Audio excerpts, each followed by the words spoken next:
అందరికీ కూడా దసరా శుభాకాంక్షలు. ఈనాటి చల్లని సాయంకాల సమయంలో ఈ మన పవిత్ర శంకరమఠ ప్రాంగణాన్ని చిన్నపిల్లలు తమ ప్రతిభా పాఠవాలను ప్రదర్శించే అవకాశం కలిగించిన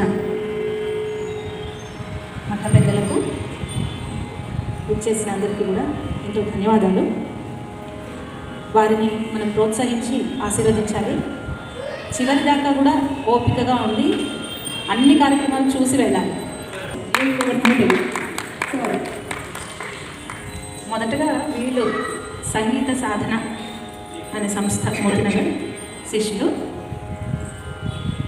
వీళ్ళు గణపతి ప్రార్థనతో మొదలు పెడతారు. అందరూ కూడా కరతాళ ధ్వనంతో వాళ్ళని ఉత్సాహపరచండి.